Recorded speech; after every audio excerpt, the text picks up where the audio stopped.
সবাইকে শুভেচ্ছা। আমার সালাম গ্রহণ করবেন সবাই। আসসালামু আলাইকুম। আমি সাধারণত বক্তা না, কিংবা বলতে খুব একটা স্বাচ্ছন্দ্য বোধও করি না, কিংবা হচ্ছে আমরা একটু আগে তুলিয়াপার যে ব্যক্তিগত অভিজ্ঞতা শুনলাম, বেশ আবেগী, এবং আমরা যে ডকুমেন্টারি দেখলাম এখানে, তো এরপরে আসলে আমার বলাটা একটু ওই জায়গা থেকে বের হয়ে আমি আসলে ঠিক ওই করতে গবেষকও না, আধা চামচ গবেষণা করি, আধা চামচ অ্যাক্টিভিজম করি, আধা চামচ লেখালেখি করি, অনেকটা এরকম আর কি। তো সেই জায়গা থেকে হচ্ছে গত কয়েক বছর যাবৎ এই গুম, ক্রসফায়ার এইসব নিয়ে আমরা একটু লেখালেখি করি। সেই জায়গা থেকেই যে আমি যেটা অনুমান করি যে আমাকে দাওয়াত দেওয়া হয়েছে বলার জন্য। তো এরপরে হচ্ছে আসলে এখানে এক্সপার্ট লোকজনই আছেন, আমাদের সামনে লেনিন ভাই আছেন, তো ওনারা আরও ভালো এই জিনিসগুলো বলবেন। তারপর আমি যতদূর বুঝি, কিংবা আমাকে যে কারণে বলা হয়েছে, কিংবা হচ্ছে আমি আমার লেখালেখিতে যা কাজ করি সেই অনুযায়ী আমি একটু বলি। প্রথমত এটা তো অবশ্যই 5 আগস্টের, এই যে আজকে আমরা এখানে বসে আলোচনা করতেছি এত বিশাল আয়োজনে, এইটা তো অবশ্যই 5 আগস্টের পরবর্তী একটা নতুন ফেনোমেনন। এবং সম্প্রতি দেখা যাচ্ছে যে যখনই যে জায়গায় আলাপ হচ্ছে, একটা বিশাল জনসমাবেশ হচ্ছে, প্রচুর মানুষের উপস্থিতি দেখা যাচ্ছে। তো এই পুরো ঘটনাটাই আসলে আমাদের গণ অভ্যুত্থান পরবর্তী ফেজের ঘটনাই। আমরা যদি আজকে এইখানে দাঁড়ায় মাত্র এই 20-25 দিনের মাথায় এসে যদি আমি আওয়ামী রেজিমকে চিন্তা করতে চাই, আওয়ামী রেজিমকে ডিফাইন করতে চাই, তাহলে আওয়ামী রেজিমের যে কটা স্টেট ভায়োলেন্স কিংবা রাষ্ট্র সহিংসতার যে কটা দিক আছে, তার আমি বলি 3টা ফলা ছিল। একটা হচ্ছে আইনের মধ্যে আমরা পাবো হচ্ছে আপনার ডিজিটাল নিরাপত্তা আইন, এবং হচ্ছে গায়েবী মামলা। এই দুইটার হার বিশেষ করে আমরা যদি জাস্ট বিএনপির মানুষদের বিরুদ্ধেই যদি দেখি যে পরিমাণে গায়েবী মামলা হয়েছে, এটা হচ্ছে হিউজ অ্যামাউন্ট অফ গায়েবী মামলা। এক একজন নেতার বিরুদ্ধেই 500-550, যেখানে কোনো ঘটনাই ঘটে নাই, এই টাইপের মামলা হয়েছে। ডিজিটাল নিরাপত্তা আইনের ঘটনা আমরা সবাই জানি, এখানে সবচেয়ে বেশি অ্যাক্টিভিজম হয়েছে মেবি ডিজিটাল নিরাপত্তা আইন নিয়ে। এরপরে যে আরেকটা ফলা হচ্ছে আমার ক্রসফায়ার, এরপরেই হচ্ছে গুম। বলা যায় আওয়ামী রেজিম পুরো তার যে ভয়ের যে সংস্কৃতি, কিংবা তার যে স্টেট ভায়োলেন্স সে যে 15 বছর যাবৎ চালাইছে, এবং যার মাধ্যমে পুরো রাজনীতিটাকেই গায়েব করে দিচ্ছে এক ধরনের, এটা প্রধানত এই 3টার এক ধরনের মোহনাতে করছে। মোহনা কীভাবে বলি আমি, আপনারা খেয়াল করে দেখবেন যে হচ্ছে অদ্ভুতভাবে ডিজিটাল নিরাপত্তা আইনে যখন কাউকে মামলা করা হয়, অধিকাংশ ক্ষেত্রে আমরা দেখছি মামলাটা করা হয় অ্যাকচুয়ালি গুম করার পরে। মানে তাকে তুলে নিয়ে যাওয়া হচ্ছে, যদি তুলে নিয়ে যাওয়ার পরপরই দেখা যাচ্ছে প্রতিবাদটা সরব হয়ে উঠতেছে, কিংবা প্রতিক্রিয়া দেখানো শুরু হয়ে গেছে, তখন খুব দ্রুত তাকে মামলা দেখানো হয়। অধিকাংশ আমাদের কার্টুনিস্ট কিশোর, কিংবা হচ্ছে প্রয়াত লেখক মোশতাক আহমদ থেকে শুরু করে সবার ক্ষেত্রে আমরা একই ঘটনা দেখছি, যে হচ্ছে আদতে ওনারা, আমরা জানছি এটা পরে, আমরা যখন থেকে প্রতিবাদ জানাইছি, ওনারা বের হওয়ার পরে আমরা জানলাম যে অ্যাকচুয়ালি আমাদের জানারও 2 দিন আগে ওনাদেরকে তুলে নিয়ে যাওয়া হয়েছে।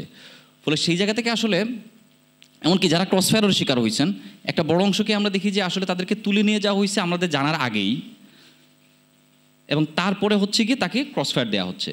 ফলে আমি বলতে চাচ্ছি যে এইখানে ডিজিটাল নিরাপত্তা আইন, গুম এবং ক্রসফায়ার, এই 3 মোহনায় মিলে পুরো আওয়ামী রেজিমের ভায়োলেন্সটা করছে এই জায়গায়।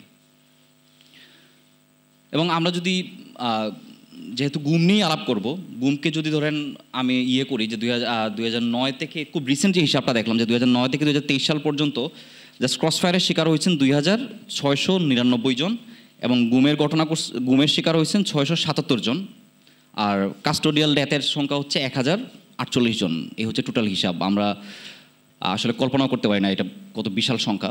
যদি আমরা অন্যান্য স্টেটের সাথে তুলনা করি তাহলে আমি এটা টের পাবো। সাধারণত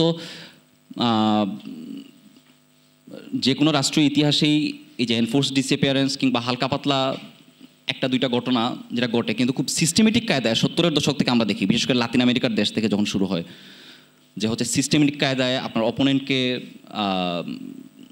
গুম করে দেয়া, তাকে উধাও করে দেয়া। এরপরেই হচ্ছে আমরা দেখবো যে সারা দুনিয়াতেই এই নিয়ে একটা সচেতনতা তৈরি হচ্ছে। বিশেষ করে হচ্ছে এই যে আপনার 1975 সালে প্রথম মানবাধিকার কমিশন থেকে বিবৃতিতে হচ্ছে এই পার্সনস আনঅ্যাকাউন্টেড ফর কিংবা এই শব্দগুলো ইউজ করা স্টার্ট হচ্ছে। 1992 সালের দিকে আমরা দেখি যে একটা ডিক্লারেশন হচ্ছে, এবং 2006 সালে আমরা দেখি যে international convention for the protection of all persons from enforce ডিসঅ্যাপিয়ারেন্সটা সনদটা তৈরি হচ্ছে, এবং যেটা 2010 সাল থেকে কার্যকর হয়েছে। এবং দীর্ঘদিন যাবত আমাদের এখানে যারা কাজ করতেছেন তারা যখনই গুম নিয়ে আলাপ করতেন সবাই বলতেন যে এইটাতে সিগনেচার, এই সনদে সিগনেচার করার জন্য। এটা আমাদের জন্য সৌভাগ্য। আমরা অনুষ্ঠানে আসার কিছুক্ষণ আগেই দেখলাম যে এই সনদে সিগনেচার দেওয়া হয়েছে। এটা হচ্ছে, এটা আসলেই আমরা যে নতুন বাংলাদেশ করতেছি, এটার একটা চিহ্ন হিসেবে আমরা এটা ধারণ করতে পারি। বাংলাদেশে যেটা হয়েছে যে এমন না যে ধরেন গুম এই রেজিমেই হয়েছে, বাংলাদেশের প্রত্যেক রেজিমেই আমরা একদম বাংলাদেশ জন্মের পর থেকেই আমরা শেখ মুজিবের শাসনামল, ইভেন জিয়াউর রহমানের শাসনামল, এরশাদের শাসনামল, আমরা প্রত্যেক শাসনামলে কিছু না কিছু গুমের ঘটনা জানি। আমরা কল্পনা চাকমার ঘটনা তো সবচেয়ে বেশি জানি, সবচেয়ে বেশি চর্চিত। কিন্তু 2010-এর পরে এখানে যা ঘটে, এটা এরকম সিস্টেমেটিক কায়দায় গুমের ঘটনা অ্যাকচুয়ালি বাংলাদেশের ইতিহাসে আর কখনো ঘটে নাই।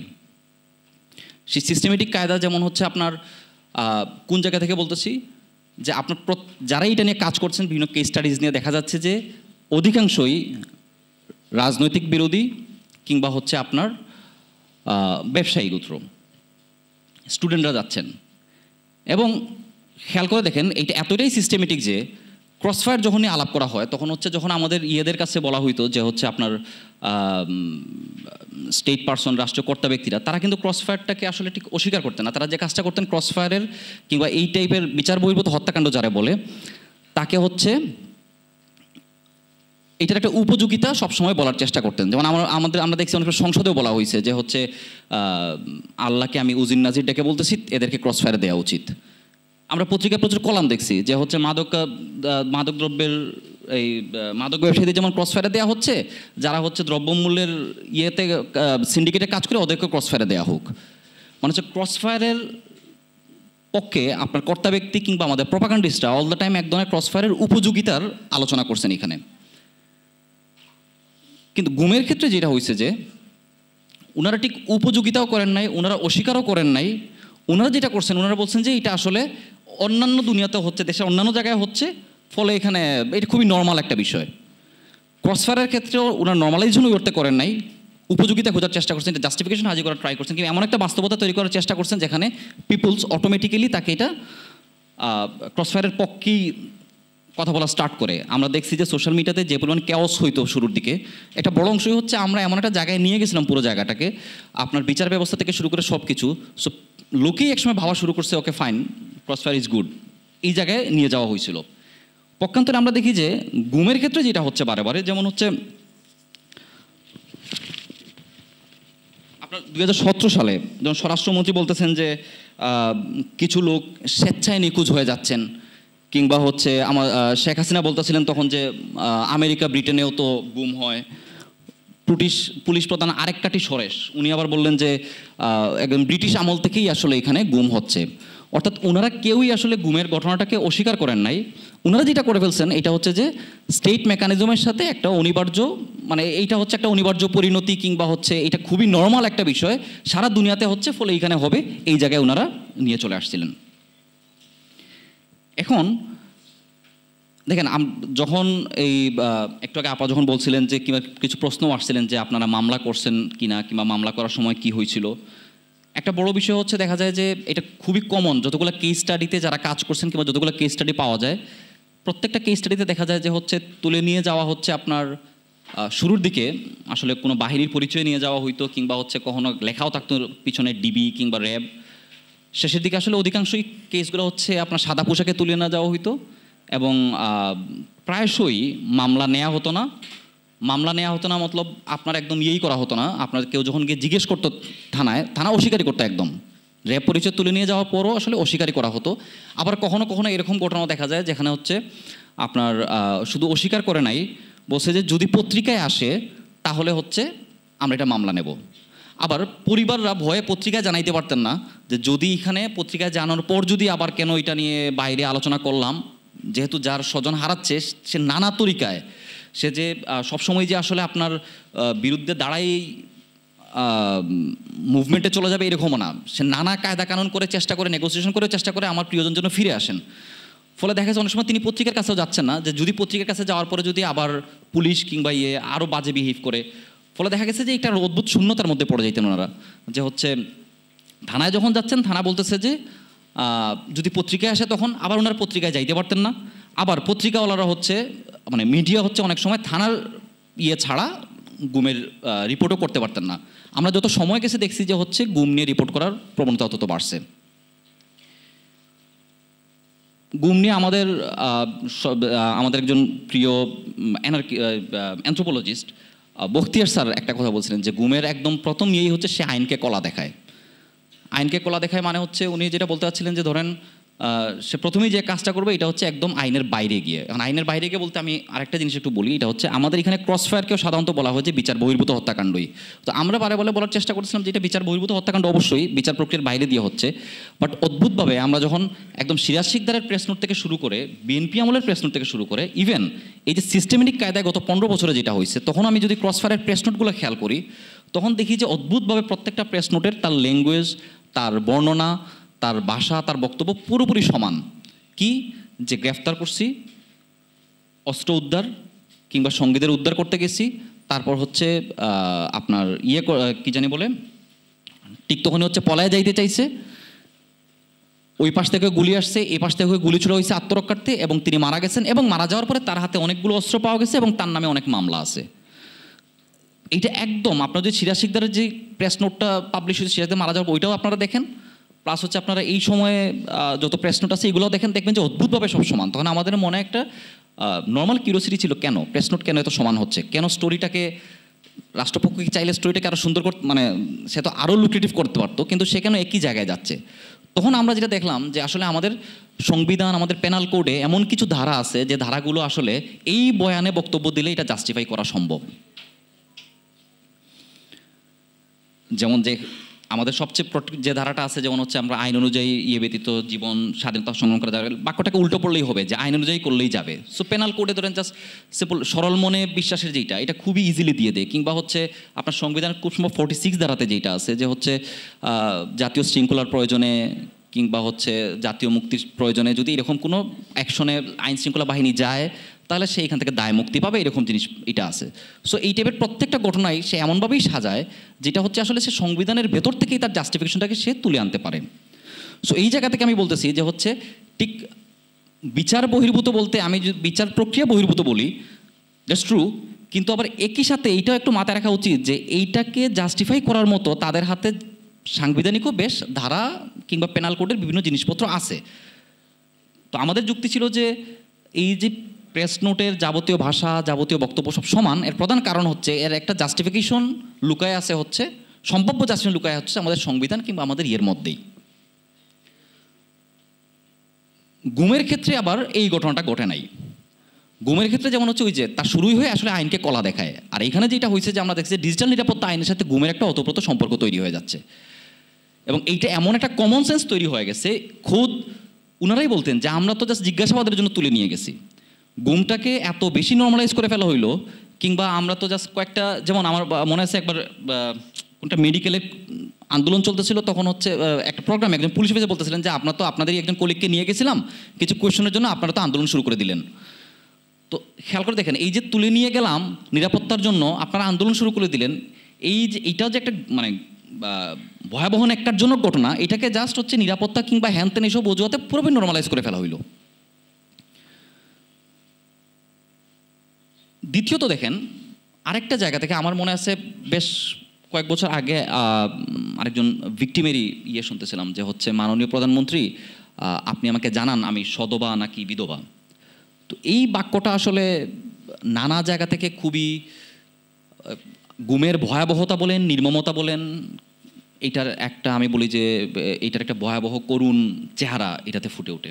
যেমন ওই বখতিয়ার আহমদই বলতেছিলেন যে হচ্ছে ধরেন আমাকে গুম করা হলো, এখন আইন অনুযায়ী তো আমার লাশ না হওয়া পর্যন্ত আমি তো মৃত না, আবার হচ্ছে কোনো বাহিনী যদি স্বীকার না করে আমাকে তুলে নিচ্ছে, আমি যত জানি আমি হেভিয়াস কর্পাস কিংবা কোনো আইনও করতে পারতেছি না এই জায়গায় কোনো কিছু, যেহেতু আমাকে অন্য যে কেউ তুলে নিতে পারে এইসা। ফলে এই জায়গা থেকে দাঁড়ায় ধরেন আমাকে তো আমার কোনো পরিবারের সদস্য, আমি যদি ব্যাংক তাকে ব্যাংক নমিনিও করতে পারবে না, মানে এটা হচ্ছে আমার মৃত্যুর পরেও যা হইতো তার চেয়েও বেশি যন্ত্রণা দেওয়া হয়ে হচ্ছে আপনার গুমের পরে কিংবা গুম হওয়ার মাধ্যমে। এটা আমরা জাস্ট ভিকটিমদের তাদের আর্তনাদ, এই যে মাননীয় প্রধানমন্ত্রী তথা আমার ছেলেকে একবার দেখতে দিন, কিংবা আমার ছেলের কবরটা কই আছে এটা একটু জানতে দিন, এই যে আর্তনাদটা, এটা থেকে আসলে বোঝা যায় যে গুমের ভয়াবহতা কোন জায়গায়। এখন ধরেন আমরা যদি দেখি যে আসলে ধরেন গুম আওয়ামী রেজিমে এত বড় হয়ে উঠলো, এর একটা বড় কারণই হচ্ছে সে কোনোভাবেই রাজনৈতিক বিরোধী পক্ষ কিংবা যাকে সে পছন্দ করে না তাকে কোনো ধরনের রাজনৈতিক পরিসর না দেওয়ার ফল হিসেবে। ফলে সে কোনোভাবেই হচ্ছে সে এক ধরনের যে কাজটা করলো, যে রাজনৈতিক যে সমস্যা কিংবা তার রাজনৈতিক পরিসরে যে সমস্যা, রাজনৈতিক পরিসরকে সংকুচিত করার যে সমস্যা, এটাকে সে এক ধরনের মিলিটারির কায়দায় সে নিয়ে গেল।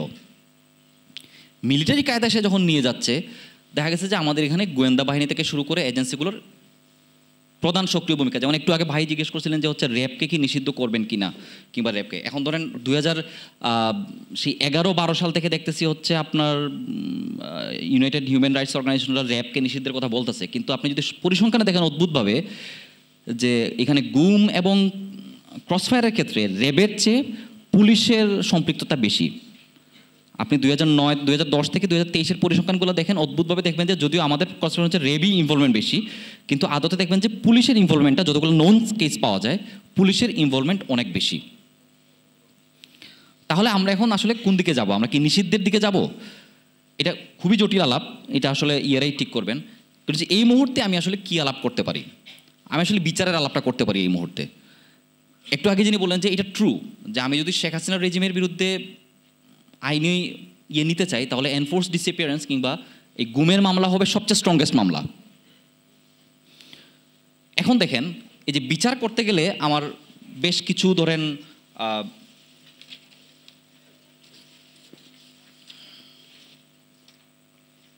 এখানে কয়েকটা বিষয় ধরেন আমাদেরকে প্রাথমিকভাবে আলাপ তুলতে হবে। যে একটা হচ্ছে আয়নাগর কিংবা হচ্ছে এই টাইপের জিনিস কেন হইল। এখন আয়নাগর কেন হলো, কিংবা আয়নাগর এই যে গোয়েন্দা বাহিনীর কাজকে আমরা আসলে কিভাবে, আমি জানি যে গোয়েন্দা বাহিনী কাজ করবে, তার একটা ফাংশনারিজ আছে, কিন্তু গোয়েন্দা বাহিনীকে আপনি কেমনে রিফর্ম করবেন? কেন গোয়েন্দা বাহিনীকে আসলে আয়নাগর, এই যে যেটা বললেন যে ভাই একটু আগে যে কোয়েশনটা করতেছিলেন যে আয়নাগরের সন্ধানটা কই, কারণ এটা ট্রু, আয়নাগরের সন্ধানটা আমি আসলে কিভাবে জানবো? এটার সাথে আমার পলিটিক্যাল প্রশ্ন জড়িত, এটার সাথে হচ্ছে আমার প্রশাসনিক প্রশ্ন জড়িত, যে আমি কীভাবে আসলে আমার আইন শৃঙ্খলা বাহিনী বলেন কিংবা আমার গোয়েন্দা বাহিনী বলেন তাদেরকে আমি রিফর্ম করব। এটা কেবলমাত্র আসলে জিজ্ঞাসার প্রশ্ন, আমার পলিটিক্যাল রিফর্মের যেমন প্রশ্ন এটা, ঠিক তেমনি মানে পলিটিক্যালি যেমন ডিল করতে হবে এটা, আবার হচ্ছে এটা অ্যাডমিনিস্ট্রেটিভও ডিল করতে হবে, যে আমাকে আসলে কিভাবে এই আয়নাগর উৎপাদন হওয়া বন্ধ করতে হবে। এখন যদি এরকম হয় যে ওকে ফাইন আয়নাগর আছে, আমি ক্ষমতায় যাওয়ার পরে আমি আমার কাজে এটাকে ইউজ করব, তাহলে আসলে আমাদের এই পুরো মুভমেন্ট, এই যে আপারা এখানে যা বলে গেলেন যে ওনাদের যে দীর্ঘদিনের সংগ্রাম, এই পুরো সংগ্রামটা এখানে নেশাত হয়ে যায়। এখন ধরুন যখন বিচারের আলাপে আসবো, আমার তো অদ্ভুতভাবে গত কয়েকদিনের বিচার দেখে মনে হচ্ছে বাংলাদেশের পুলিশ কিংবা আইনশৃঙ্খলা বাহিনী ভুলেই গেছে আসলে কেমনে বিচারটা দায়ের করতে হবে। মানে যে ধরনের হরে ধরে মামলা দেয়া হচ্ছে, এইটা হচ্ছে যেমন জাস্ট আমার এক্সপার্টাইজ জোন থেকে আমি এটা বলতেছি যে হচ্ছে শেখ হাসিনার বিরুদ্ধে অজস্র দেখবেন যে গণহত্যা কিংবা জেনোসাইডের মামলা দেওয়া হয়েছে, এবং আইসিটির মধ্যেই। আমি একটু আগে লিন ভাইকে জিজ্ঞেস করছিলাম যে ভাই আমি যদি এখানে গুমের যে মামলাটা হবে এটা কিন্তু ক্রাইম এগেনস্ট হিউম্যানিটির মামলা হবে, তো আমি মামলাটা কই করবো? আমাকে করতে হবে এটা হচ্ছে আইসিটির ইয়েতে। এখন এখানে হচ্ছে আমাদের আসলে এই বিচার প্রক্রিয়া শুরু হওয়ার আগে আগেই আমাদের আরও কয়েকটা আলাপ আসলে তুলে ফেলা খুবই জরুরি। এটা হচ্ছে এই আইসিটি দিয়ে কিন্তু 2013-14 সালেও বিচার হচ্ছে, প্রচণ্ড পরিমাণ বিতর্কের সৃষ্টি হয়েছিল এটা নিয়ে। সেই বিতর্কর জায়গাটা আমরা আসলে কিভাবে ডিল করব, আইসিটির মধ্যেও আমি কি রিফরমেশনটা আনবো। যেমন হচ্ছে এখানে ক্যাপিটাল পানিশমেন্ট আছে, ক্যাপিটাল পানিশমেন্ট যদি থাকে, বর্তমানে দুনিয়ার অধিকাংশ মানবাধিকার সংগঠন এমনকি আপনার ইয়ে থেকে শুরু করে তারা কেউই আসলে এটাকে আপনি সমর্থনটা পাবেন না, কারণ সে বারে বারে ক্যাপিটাল পানিশমেন্টটা কি হচ্ছে হিউম্যান রাইটস ভায়োলেশন হিসেবেই চিহ্নিত করতেছে। ফলে আমি যদি আইসিটি অ্যাক্টের মধ্যেই আমার ইয়ে থাকে, আমার হচ্ছে ক্যাপিটাল পানিশমেন্ট থাকে মৃত্যুদণ্ডের কথা, তাহলে এটা আসলে আমি আন্তর্জাতিক সমর্থন পেতে ভালো ঝামেলা হবে। 2 নম্বর আরেকটা যে অভিজ্ঞতা, এটা হচ্ছে যখন আইসিটি অ্যাক্টে হয়েছিল, আমরা সারা দুনিয়াতে যখন থেকে ক্রাইম এগেন্স্ট হিউম্যানিটির মামলা হয়, যেমন রুয়ান্ডাতে কিংবা হচ্ছে কম্বোডিয়াতে কিংবা হচ্ছে আপনার ইভেন আর্জেন্টিনাতেও পর্যন্ত, বসনিয়াতেও, তাদের রিসার্চ যে উইংটা কিংবা ডকুমেন্টেশন যে উইংটা, এটা সবচেয়ে শক্তিশালী থাকে এবং এখানে পাবলিক অ্যাক্সেস থাকে। বাংলাদেশের যে ঘটনাটা ঘটে আইসিটি অ্যাক্টের সময়, যে আইসিটি দিয়ে যে মামলাটা হচ্ছে, এখানে হচ্ছে তারা এমন কোনো কেস প্রডিউস করতে পারে নাই কিংবা এমন কোনো এভিডেন্স প্রডিউস করতে পারে নাই যা অলরেডি এখানে ছিল না। ফলে এখানে যে অজস্র বিতর্ক তৈরি হচ্ছে, বাইরে থেকে যে অজস্র ট্রান্সপারেন্সির ইস্যু আসতেছে, এর একটা বড় কারণ হচ্ছে তার ডকুমেন্টেশন থেকে শুরু করে এগুলা খুবই দুর্বল ছিল এবং কোনো পাবলিক অ্যাক্সেসই ছিল না। এখন যখন আমরা বলতেছি যে আমরা আইসিটি অ্যাক্টে কিংবা হচ্ছে আমরা ক্রাইম এগেন্স্ট হিউম্যানিটির মামলা যাব, তাহলে আমাদের এই জিনিসগুলো আলাপে তুলে ফেলতে হবে যে আমি আসলে ডকুমেন্টেশনটা তো শক্তিশালী, আমার সিরিয়াসলি হবে, আমার এখানে যত ট্রান্সপারেন্ট থাকবে জিনিসপাতি, আমি আসলে যখন বিচারের প্রক্রিয়া যাব, আমি আন্তর্জাতিক সমর্থন বলেন কিংবা এই জায়গাগুলো বলেন, আমি তত দ্রুত এগুলো আমি আমার পক্ষে পাবো। আদারওয়াইজ অলরেডি আইসিটি অ্যাক্ট খুবই বিতর্কিত একটা অ্যাক্ট, সেখানে ক্যাপিটাল পানিশমেন্ট রাখবেন কি রাখবে না এগুলো নিয়ে আমাদের এখনই আসলে আলাপ শুরু করে ফেলতে হবে। 2 নম্বর হচ্ছে এই যে ধরেন এখন যে হারে গণহত্যার মামলা এবং হত্যার মামলা দেয়া হচ্ছে, এতে আসলে পুরো আওয়ামী রেজিমটার তার যাবতীয় ক্রাইমকে, এটা জাস্ট হচ্ছে হরে ধরে যে মামলা দেওয়া হচ্ছে তার পুরো ক্রাইমটাকে লঘু করে ফেলা হচ্ছে। উল্টো হচ্ছে বাইরে এই আলাপই শুরু হয়ে যাবে যে আপনি কেন এই মামলাগুলো দিচ্ছেন, আপনি তো একই কাজ করা শুরু করছেন। আবার প্রথমত এটা আপনি যদি গণহত্যা শব্দটা আমরা ইউজ করি হচ্ছে ম্যাসাকার হিসাবে, আমাদের এখানে অনেক মানুষকে হত্যা করে এই জায়গার, কিন্তু আমি যখন আইনি ডিসকোর্সে যাব তখন জেনোসাইড হচ্ছে খুবই স্পেসিফিক একটা টার্ম। আমরা যারা এখন ফিলিস্তিনি ইস্যুটা দেখতেছি, আমরা দেখতেছি হচ্ছে যে ফিলিস্তিনিরা একদম স্পষ্ট জেনোসাইড হওয়া সত্ত্বেও থিওরিটিক্যালি কিংবা আদালতে প্রমাণ করতে ভালোই হিমশিম খাচ্ছেন। আর 2 নম্বর হচ্ছে এটা আদতেই জেনোসাইড না। জেনোসাইডের আমি যদি সংজ্ঞায় যাই, এটা জেনোসাইড না, এটা হচ্ছে স্পষ্টত ক্রাইম এগেন্স্ট হিউম্যানিটি। এখন আমি এমন ধারায় মামলা করলাম যে মামলা থেকে সে খুব ইজিলি রেহাই পেয়ে যাবে, আসলে এটা আসলে তাকে রেহাই দেওয়ার নামান্তর এই পুরো জায়গা থেকে। ফলে আমি যখন গুম নিয়েও যখন আদালতে যাব, ফলে আমাকে অনেকগুলো বিষয় আসলে আমি মনে করি যে আসলে আমাদের একটু সতর্ক থাকা দরকার। একটা হচ্ছে যে আমি যে ধারায় মামলা দিচ্ছি, যেভাবে মামলা দিচ্ছি, এটা কি আবারও কিনা খেলা হয়ে যাচ্ছে কিনা, যেখানে দিচ্ছি যে অ্যাক্টে দিচ্ছি সেখানে কি রিফর্ম দরকার, কারণ এখানে অলরেডি এগুলো বিতর্কিত, এগুলো হাইলি পলিটিক্যালি ইউজড হয়ে গেছে আমাদের। আমরা আইসিটি অ্যাক্ট থেকে শুরু করে এটা সবাই জানে বাইরে যে হচ্ছে এটা মারাত্মকভাবে পলিটিক্যালি আমরা ইউজ করছি এই অ্যাক্টটাকে। এখন যদি আবার আমরা এটা ইউজ করি তাহলে আসলে একই প্রশ্ন উঠবে কি না, এগুলো আসলে মনে হয় আমাদের ডিল করতে হবে। এই হচ্ছে আমার বক্তব্য। সবাইকে ধন্যবাদ।